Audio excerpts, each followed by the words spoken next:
Nabasa mo na ba ang Biblia? Napag-aralan mo na ba ang Biblia? Halika, basahin at pag-aralan natin ang Biblia.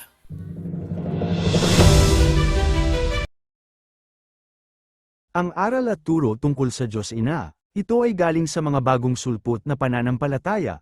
Sila ay makakasalubong mo sa mga pampublikong lugar. Ang mga ito ay nanghaharang at kakausapan ka tungkol sa Diyos Ina. Naniniwala ka ba sa Diyos? Naniniwala ka ba sa Biblia? Ilan ang Diyos? Sino ang Diyos mo? Yan ang kanilang itatanong bago magsimulang magturo tungkol sa Biblia.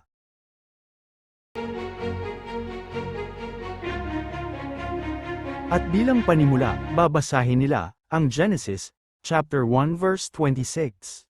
Genesis kapitulo 1 bersikulo 26 at sinabi ng Diyos, lalangin natin ang tao sa ating larawan, ayon sa ating wangis, at magkaroon sila ng kapangyarihan sa mga isda sa dagat, at sa mga ibon sa himpapawid, at sa mga hayop, at sa buong lupa, at sa bawat umuusad, na nagsisiusad sa ibabaw ng lupa. Ayon sa unawang ibibigay nila, ang salitang natin, at ating, ayon sa talata, ay bibigyang kahulugan, bilang Elohim, pangmaramihan, plural. Upang may pasok, ang kanilang Diyos Ina. At ang salitang larawan, at wangis, ay bibigyang unawa, bilang lalaki, at babae. At susuportahan ng panibagong talata. Mateo 6 verse 8 hanggang 9. Mateo kapitulo 6 bersikulo 8 hanggang 9. Huwag nga kayong magsigaya sa kanila, sapagkat talastas ng inyong ama ang mga bagay na inyong kinakailangan, bago ninyo hingin sa kanya.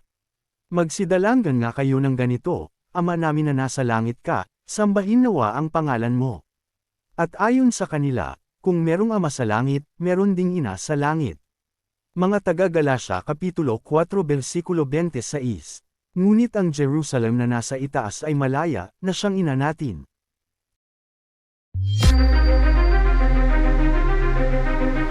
Totoo ba, na merong Diyos Ina? Mga kapatid, ngayon po ay ating sasagutin ang mga maling aral nila, tungkol sa Diyos Ina. Totoo ba na sa Genesis 1 verse 26, ay merong Diyos Ina? Ang sagot po wala. Walang mababasa na Diyos Ina sa Biblia. Ang salitang natin at ating, na mababasa sa Genesis 1 kapitulo 26, sino ba ang tinutukoy sa Biblia? Hayaan po natin na ang Biblia ang sasagot.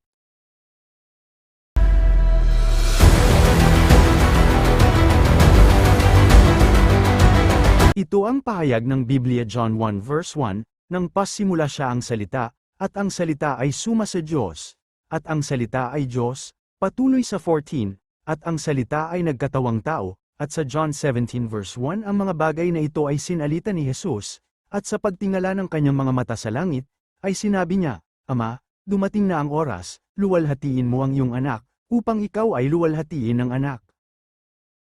Malinaw po sa ating binasa, na merong ama at merong anak, ang ama ay Diyos, gayon din ang anak. Sa Gawa 28 verse 25, nagsalita ang Espiritu Santo sa pamamagitan ng propeta Isaias, ito ay mababasa sa Isaias 6 verse 9, at napakalinaw na tatlo ang persona, na pinakikilalang Diyos sa Biblia.